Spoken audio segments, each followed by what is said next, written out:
It's time for some game time decisions. Ohio State versus Wisconsin.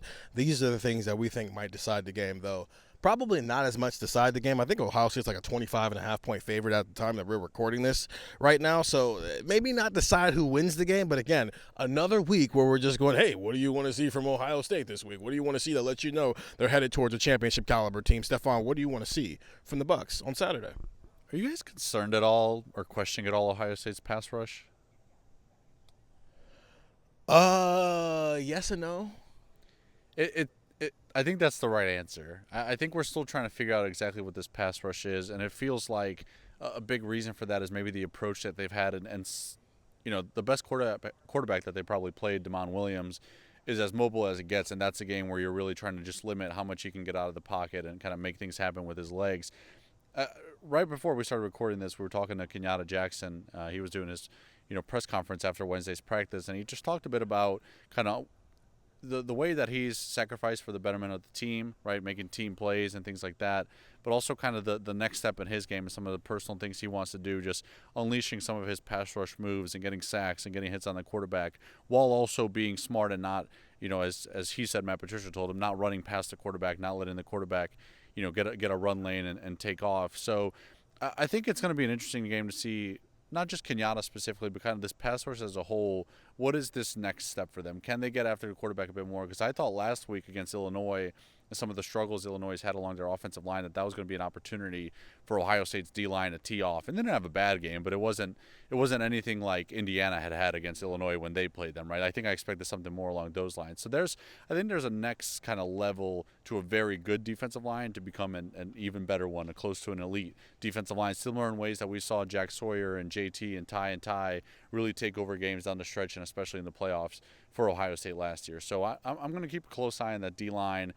Obviously, we've seen Arvell Reese get into that mix, and Sonny Styles, and be guys that have helped create pressure. But kind of those four, Caden Curry, Caden McDonald, Kenyatta Jackson, and then whether it's Tywan Malone or Edric Houston, who seems like he's ready to go, like Bo Atkinson obviously into this mix as well. Like, what is that next step for the D-line? Can they get after quarterback a bit more? I think for as little worry as I had about this defense, if we see this pass rush take another step forward, I think I'm really sitting back being like, I don't know, what if Ohio State just doesn't give up any points in the playoff? Maybe they won't. That would be sad, though, for other teams. Andrew, what do you want to say? Diversification of offense. Because, well, in a way, because one of the things that I think we have been able to kind of point out in the last couple of weeks is when Nate Roberts comes into the game as a fullback, they're going to run the ball. When they line up in certain packages, it feels like they're telegraphing what they're doing a little bit. You know what I would like to see on Saturday in Wisconsin? I'll tell you. I would like to see shotgun runs.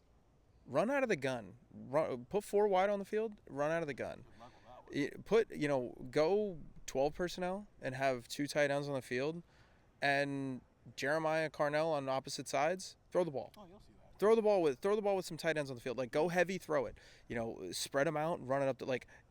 It feels like this offense has gotten a little predictable. They are not predictable in the way that they can line up 5 wide one play and they can line up with 3 tight ends on the field the next play. I think Ohio State has done that by design, but I think that it's become a little bit too cookie cutter. It's become a little bit too, okay, this guy's in the game, I know what they're doing. This guy's in the game, I know what they're doing. This package is in the game, I know what they're doing.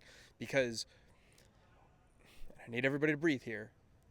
While this team is not good, Penn State's defense does have talent. And they're not going to beat Ohio State. They're not going to do anything like that. Their offense is going to be in a bad way. Maybe mentally they're just kind of not there, especially, maybe they go to Iowa this weekend. But like Penn State is going to have dudes on that defense who are good. Like Denai Dennis Sutton, to my knowledge, has not opted out. Like, you're going to have to scheme around some talent at Penn State, and that is going to be the most talented defense that you play from now to the Michigan game. And I would like to see them start this process to where when you do play Penn State in a couple of weeks, when you have the bye week, you go to Penn State, I would like to see them experiment a little bit against Wisconsin so that you can do a little bit more of that against Penn State and you can really start to ramp this thing up because, again, Penn State is not going to beat this team. Penn State is not going to challenge this team significantly. But they do have NFL players on that defense. They do have NFL players on that team. And if you want a chance to do that, you can't just keep kicking it down the line going, oh, well, we'll get it going at some point. Oh, we'll don't worry. We'll open it up and we'll give the full playbook at some point. Like at some point, like we've said a couple of times this week, it is what you are. And this is what the offense just they want it to be. So I would like to see them start that this week. And I think one of the things that starts that this week in my eyes is not being so predictable, opening it up in terms of, hey, we saw this new package that we haven't seen, and they threw out of it, and it looked like a run package, and now you're in trouble because blah, blah, blah. Or, hey, they ran out of this spread package. Like, do different things than you've been doing, and I think this offense can take another gear. Penn State's your new run game. Is anybody tired? You tired? Generally, yes, but of what? It's been a long season. You tired?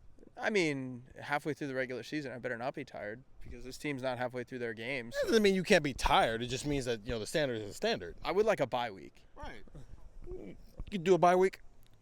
I don't know, man. I'm ready for some cheese curds. As you're listening to this, I probably had some cheese curds already. So, all right, but are you gonna feel like coming out of this game like, I'm really happy that we get a breather? Yeah, bye weeks are always great. I've looked at the October 25th football slate. Decent games. I'm excited for that. Yeah, listen, there's nothing wrong with being tired. That doesn't mean you can't go out. You shouldn't go out there and execute, right? We have a job to do on Saturday. We're gonna do the job to the standard that cleveland.com is supposed to do that, and then we're gonna go home, right? I get that. There's not a trap game on the schedule left to me. I don't. The way they're handling things there is not a trap game on the schedule. But are there games with trap game tendencies? Sure, Rutgers is probably a trap game tendency. I think this has trap game tendencies. Wisconsin is dead in the water. This is over with. They're just trying to get through the season. Regardless of what happens with Fickle, they're just trying to get to the finish line and call it a day here. There's also a bye week on the other end of that. The reason I'm asking, are we tired? And maybe not you so much, but no, you weren't at home. You went somewhere else. I go farther than you guys did. Yeah, but you didn't do it all in one day. You don't get to say that. We were dead. I'm just thinking, 3 road games in 4 weeks is not nothing. And for a team who is actively trying to worry about that, the physical, care of their team right now, that's not nothing, especially when your road games were across the country to Seattle, right? A different time zone. You're playing a noon game at 11 o'clock in the morning. You're going to play a 3:30 game at 2:30 in the afternoon, right? It's not everything, but it's not nothing. And at some point, I do wonder if that catches up with you, both in physical and some of the knick-knack injuries we've seen, but then also mentally, right? I think for the second straight year, they've had 2 bye weeks, and the first bye week wasn't really a bye week. It was an improvement week because it was too early to have a bye week. But it also means that you've earned the bye week that you're getting next week where you can take a second and breathe and take your foot off the gas. The coaching staff is going to go out on the recruiting trail and go watch some kids play some high school football and whatnot. But when I'm thinking of all of those different elements, it opens yourself up to they're not going to lose, but it opens yourself up to we're at halftime going, man, they just look a little lethargic. And I haven't been thinking about that until I've been thinking about Ryan Day after the game on Saturday, Stefan, where he was talking about how they took their foot off the gas because they thought the game was over and it was time to relax. This game is already over and it hasn't started yet. So I'm just almost wondering, where's the game where Ohio State doesn't look great to start, where they just come out flat? Because you can't be up here for 16 straight games. That is an impossible feat for anybody to do. So is this the game on the schedule where you're just like, that was not great of a first quarter? Now, granted, they still might be up 17-0, but it's the fact that it's again, we're not measuring them versus whether or not they can beat Wisconsin. We're measuring them against what they can do going forward. And is this the game on the schedule where, because this is your 3rd road game in a different time zone, in the last 4 games, you've played 7 games, obviously the playoff run last year, at some point you got to breathe. And is this the moment where we see a lethargic Ohio State football team for the first half? Or is that the reason that they get maybe a burst of energy and they put it all out there, and then 60 minutes later it's like, okay, see you guys in 7 days? I'm just laughing at the idea of the Penn State game being a trap game for this team. You were talking about. It is a trap game. You were talking about trap game. It is a trap game. And I was thinking about it. I was like, that Penn State game, what was once billed as big noon kickoff, maybe the number 1 and number 2 teams in the country, blah blah blah blah blah. Yeah. Now it might be a trap game. Yeah, but the brand of Penn State's going to carry that game enough, regardless. I don't think Penn State's good, but the brand of Penn State is going to make it so they're going to be up for that game. But this game is, Wisconsin's not a good football team. It's on the road. It's just. it has the makings of a team that comes out flat. And does it matter from a win or loss standpoint? No, but it does matter from a standpoint of if we get to halftime and like our reasoning for why it doesn't look good. Why are they only up 13-0? Because they're just tired. And this is a lot of football. This team has played a lot. The only team that has played as much football as them in the last 18 months is Notre Dame. And look how their season started. So at some point it does catch up with you, and I'm wondering if this is where it catches up with you, which is why we're going to be saying at the end of the game, good thing they have a bye next week because they could really use a break. 614-350-3315, 2-week free trial, $3.99 after that. I'm Steven, that's Stefan, that's Andrew. We will be at Ohio State, Wisconsin this weekend. Final game before the final bye week of the season. See you after the game.